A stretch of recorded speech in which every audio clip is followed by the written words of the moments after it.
What's up guys, welcome back to another episode of Missflips. In today's video, we are finishing off this makeover of this little roadside find here. If you guys remember last week, I started making this piece over but was interrupted by some rain. So if you haven't seen part 1 yet, make sure to head on over to that video first and put this one on the queue. Now last we left off, I had just prepped this piece for stain with some wood conditioner, so I'm going in there with some gel stain now to help match this lighter wood to the rest of the piece.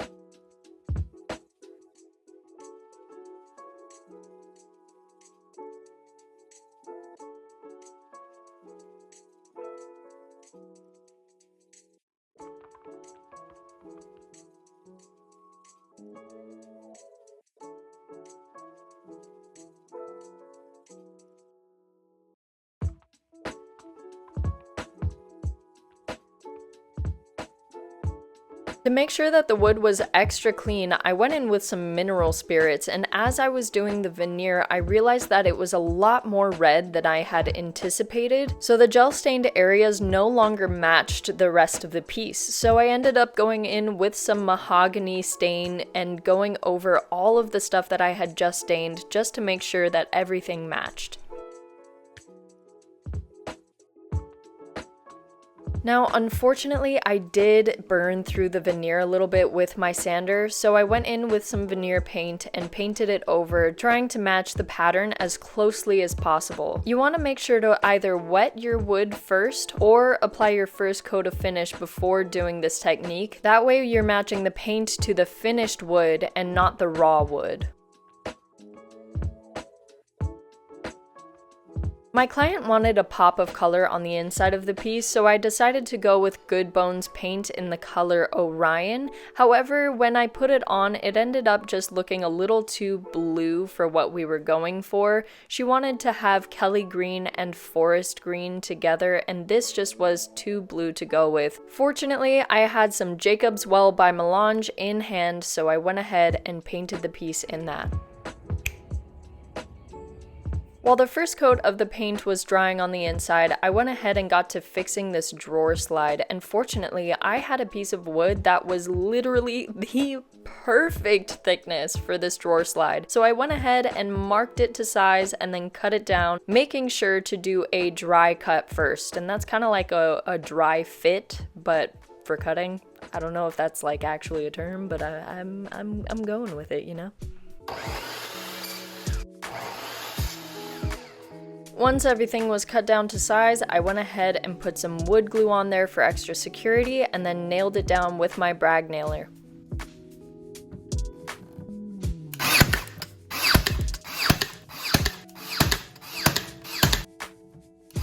I don't know why, but my nailer isn't sinking the holes all the way down, so if you have any tips for that, please leave them in the comments. To get everything looking flush, I went in there with some wood filler and just patched up the crack that was left behind, and then after that I got to staining all of the drawer slides.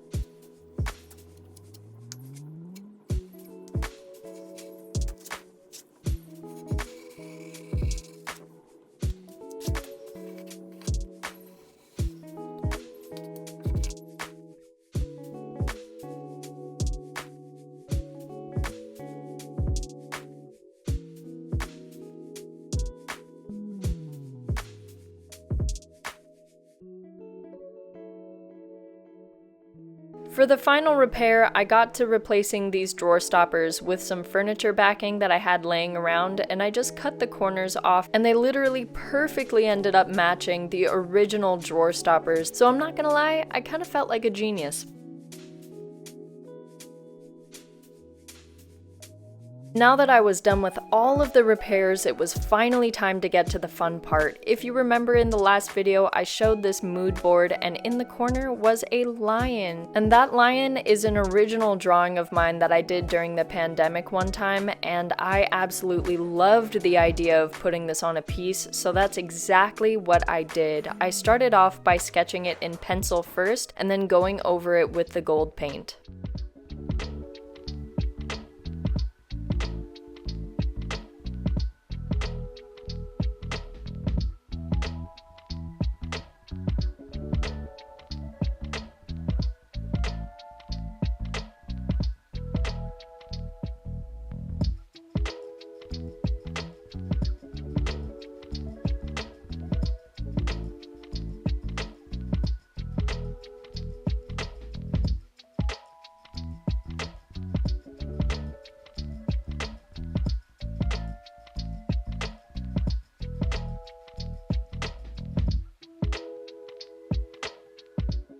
Before I was drawing the nose, I noticed this dark wood pattern in the wood grain, and I realized that it was literally the perfect shape for a nose, so I just drew it on that and then went in and painted it over with gold too. But I just thought that that was so cool that the exact size that I needed and the exact shape was just in the wood grain for me already.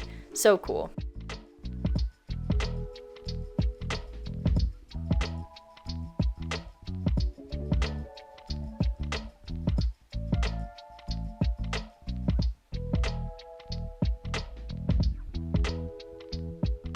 Now, if you're wondering what these little tapey boys are, they are going to be leaves, and I am starting off with the base color here, and then I'm gonna do kind of like an ombre effect, and I'm using this picture from my mood board as inspiration.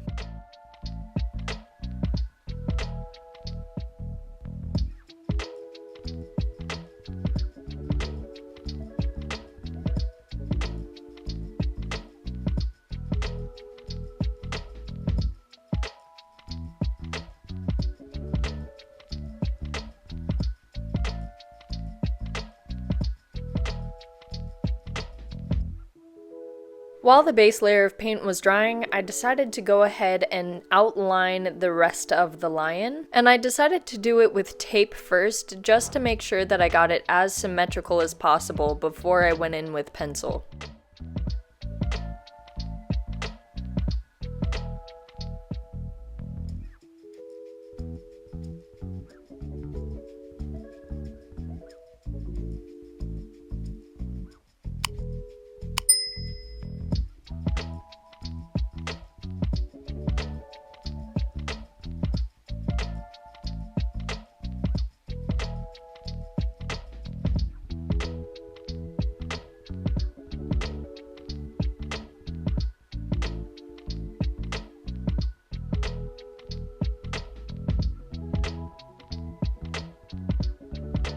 Now that the base coat is dry, it's time to sponge on some Kelly green. I started off by putting a very small amount and then starting at one point and kind of blending it into the forest green.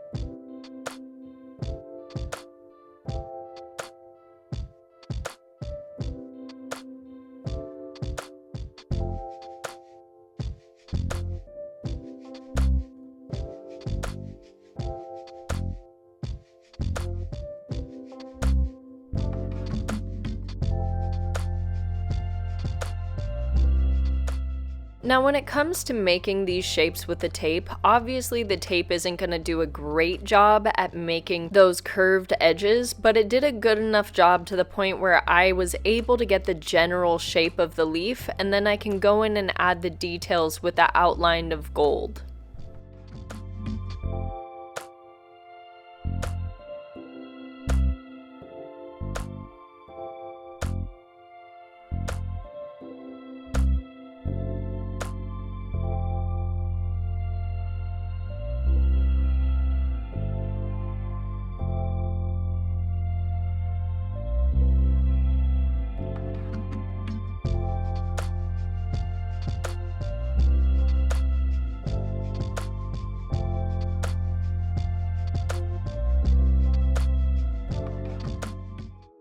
If you're wanting to try out this technique, I highly recommend paying attention to what my fingers are doing. If you look closely, you can see my fingers twisting very gently to turn the brush so that I can get all of those little angles on there. So I'm not doing any drastic movements, and I think that this will really help if you're trying to do this technique yourself.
For the inside, I wanted to do the same kind of texture with it, so I decided to go with a bigger sponge and a smaller sponge just to get some, like, kind of cloudy effect on the green.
Whenever I'm using spray paint, I like to do short little bursts like this so that I can control the amount of paint that comes out and I don't get any drips or pools of paint.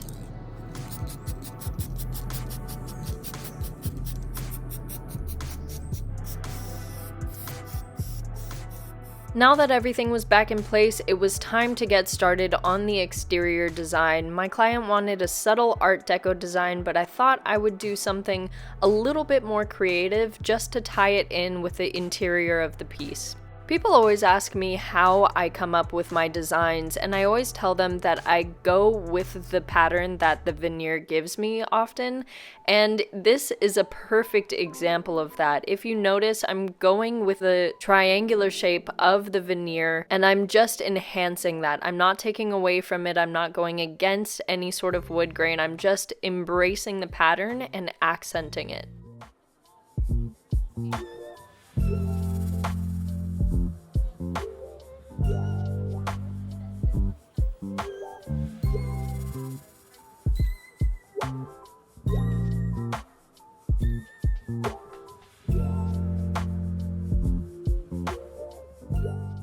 Now that I have that outline done, it was time to get on to the details on the inside of this design, and here is where I decided to throw in a little bit of detail that would tie the exterior of the piece to the interior.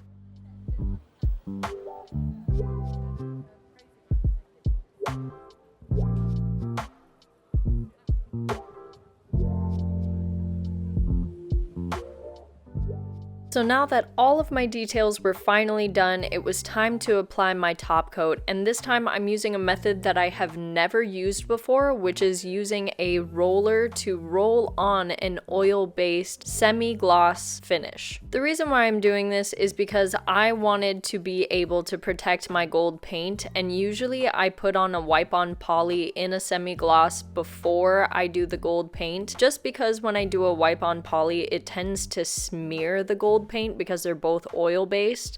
But I decided to try a roll-on one, and honestly I don't think I'll ever be going back because I loved doing it this way. 1, it's so much faster, 2, it's more satisfying, and 3, I just think it looks better. So yeah, I think I found my new method.